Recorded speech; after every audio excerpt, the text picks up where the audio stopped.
Assalamualaikum warahmatullahi wabarakatuh. Perkenalkan, nama aku Firdus Jana. Aku adalah seorang bidan yang kebetulan saat ini aku sudah tidak lagi bekerja. Setelah sebelumnya aku bekerja di klinik khusus kebidanan kurang lebih selama 2,5 tahun. Alasan aku sudah tidak lagi bekerja, aku dibawa oleh suami aku ke luar kota.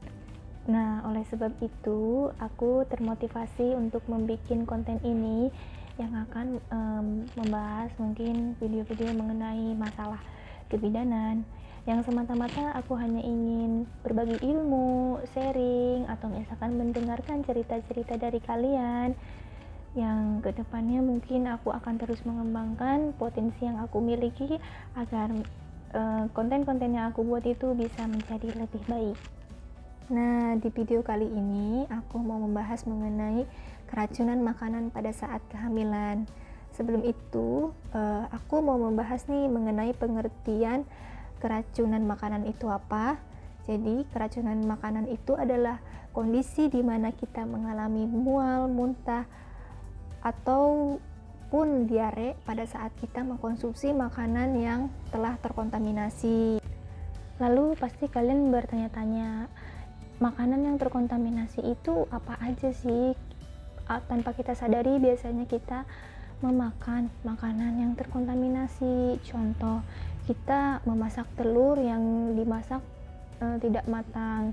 Nah, di dalam telur itu terkandung kandungan bakteri yang tidak baik dikonsumsi untuk ibu hamil.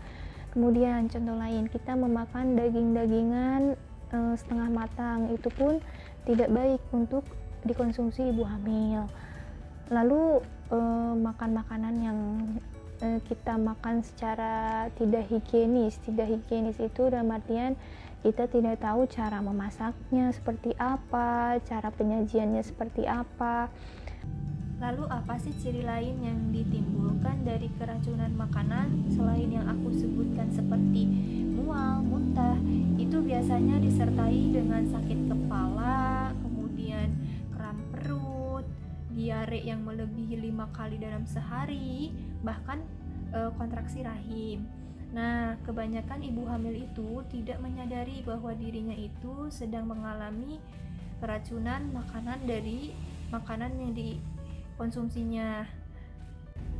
Karena gejalanya itu mirip seperti pada saat kehamilan trimester pertama atau saat awal kehamilan.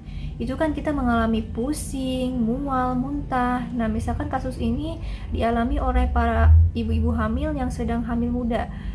Mungkin dia berpikiran dia tidak keracunan makanan. Setelah misalkan 1 jam atau misalkan 2 jam seharian itu dia mengalami mual muntah yang tidak wajar, kemudian dia disertai dengan diare. Nah, lalu apa sih pencegahan atau penanganan apabila kita mengalami keracunan makanan pada saat kehamilan? Jadi kalian semua bisa melakukan yang pertama itu minum air putih sebanyak mungkin, karena meminum air putih itu dapat menggantikan cairan tubuh kita yang hilang. Karena pada saat terjadi keracunan makanan pada saat hamil itu, tubuh kita bisa saja mengalami dehidrasi. Nah, kemudian apabila kondisinya semakin parah, kalian mengalami mual muntah yang hebat, kemudian mengalami diare lebih dari 5 kali dalam sehari, segeralah periksakan diri kalian ke bidan terdekat atau ke dokter kandungan agar mendapati penanganan lebih lanjut. Nah, mungkin sampai di sini dulu ya pembahasannya. Aku mohon maaf bila masih banyak kekurangan dalam video ini, karena ini adalah video pertama aku. Mohon dukungan dari kalian semua agar video ini dapat terus berkembang dan membuat konten-konten yang bermanfaat bagi kalian semua. Jangan lupa untuk di like, komen, dan di subscribe. Wassalamualaikum warahmatullahi wabarakatuh.